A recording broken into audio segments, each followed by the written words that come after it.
Okay, let's take a look at Let's Review 2. This is a continuation of the Let's Review exercise that I presented earlier in the chapter. Based on the information we had before, we're going to recall that SLAC's Fifth Avenue has two classes of stock that's authorized, $100 par preferred and $1 par value common. As of the beginning of 2018, 1,000 shares of common stock have been issued and no shares of preferred stock have been issued. The following transactions affect stockholders' equity during 2018. On January 15th, they issued 2,000 additional shares of common stock for $20 per share. On February 1st, they issued 100 shares of preferred stock for $110 per share. On June 1st, they declare a cash dividend of $5 per share on preferred stock and $1 per share on common stock to all stockholders on record on June 15th. On June 30th, they pay the cash dividend declared on June 1st. On October 1st, they purchased 200 shares of common treasury stock for $25 per share. On November 1st, they reissue 100 shares of treasury stock purchased on October 1st for $28 per share. SLAC's Fifth Avenue had the following beginning balances in their stockholders' equity account on January 1st. Preferred stock, $0. Common stock, $1,000. Paid-in capital, $14,000. Retained earnings, $5,000. The net income for the year ended December 31st, 2018 is $4,000. We're going to take into consideration the beginning balances and all the transactions during 2018 and prepare the statement of stockholders' equity for SLAC's Fifth Avenue and the stockholders' equity section of the balance sheet.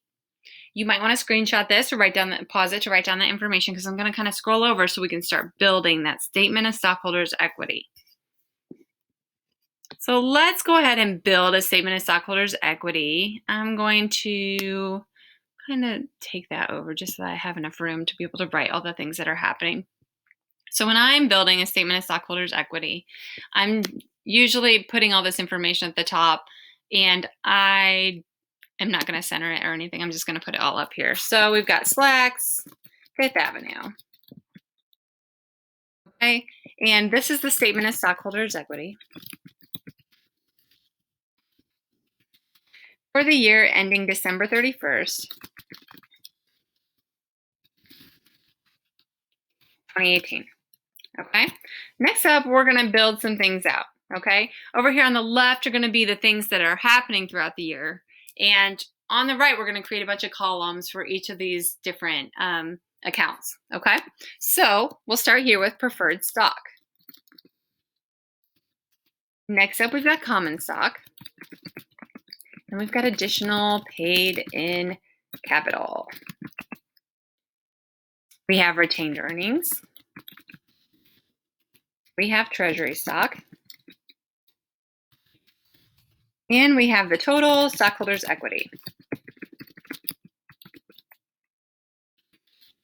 Okay, so we're going to go ahead and go through the transactions and kind of add them in throughout here. But the first thing we're going to do is we are going to start with our beginning balances. So let's go ahead and underline that part, okay? So let's go ahead and start with beginning balances January 1. Okay, there was nothing in preferred stock. For common stock, they had $1,000 because they had 1,000 shares outstanding. They had $14,000 in additional paid-in capital. The retained earnings was $5,000. There was no treasury stock. The total stockholders' equity is going to be the total of this whole row. So it's going to equal this, plus this, plus this, plus this, plus this. Okay? Total stockholders' equity as of January 1st is $20,000. Okay? Now, January 15th, they issued some common stock. So let's go ahead and put that information in here. It was $2,000 in common stock and then $38,000 in additional paid-in capital. You might want to go back and look at the previous video to check out the information on this, okay? So $2,000 in common stock, additional paid-in capital of $38,000. There should be nothing else in any of the rest of these. So I'm just going to go ahead and drag this down so that they can add across for me. And I've got 40,000 sitting across there to add to my total stockholders' equity. Okay. Next up, we issued some preferred stock. This is obviously going to involve our preferred stock. It was 10,000 in preferred stock. An additional paid-in capital was 1,000. And do the same thing here where I'll drag this down so it can just add it for me. That's $11,000 in stockholders' equity that happened in that one. Next up, we have some cash dividends that got paid out. Cash dividends are going to impact your retained earnings. Negative 3,500. Okay. I'm going to do the same thing here. Doesn't impact anything else. Okay. We repurchased some treasury stock.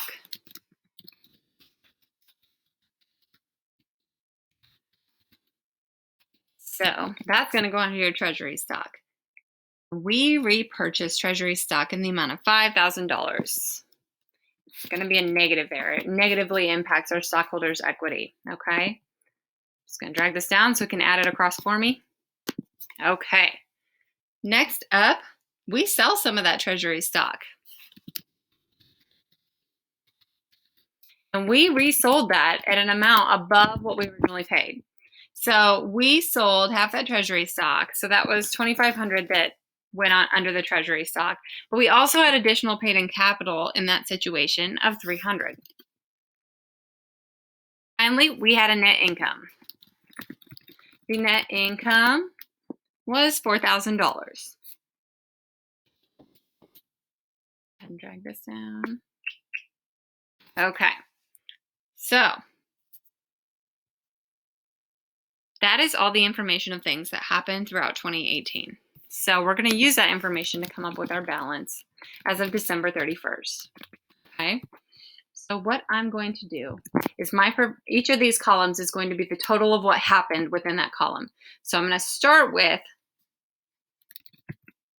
my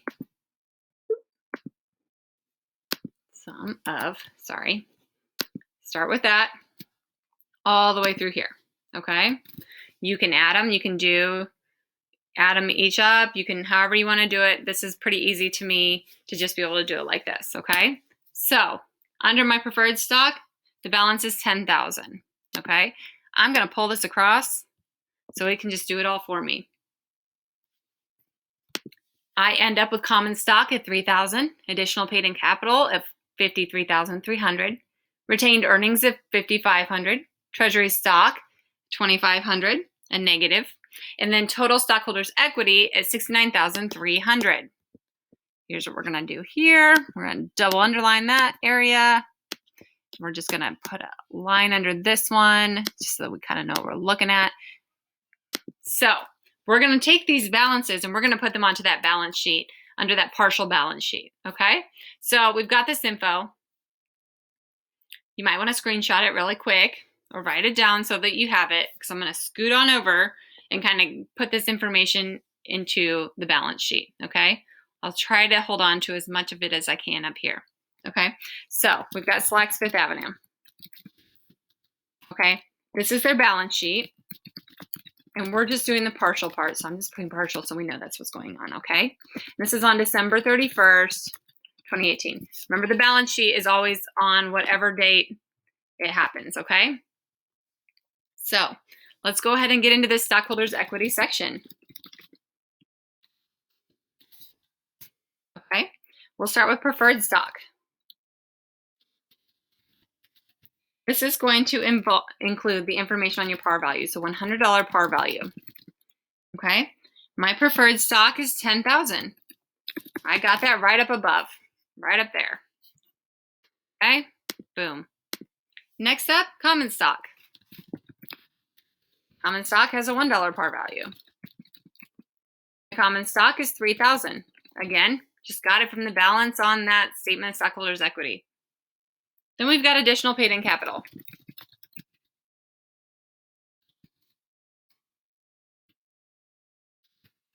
Additional paid-in capital was $53,300. Just got that above, okay? We're going to kind of keep this information in as much as we can. We're going to use that to get the total paid-in capital.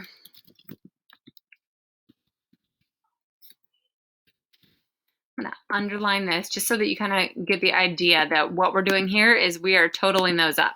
So I'm taking the preferred stock plus the common stock plus the additional paid-in capital to get my total paid-in capital. And that's going to come out at $66,300. Next up, we've got retained earnings. Our retained earnings was $5,500. And we've got treasury stock. Treasury stock was a negative $2,500. What we're going to do is we're going to take that total paid-in capital plus retained earnings minus the treasury stock to get the total stockholders' equity.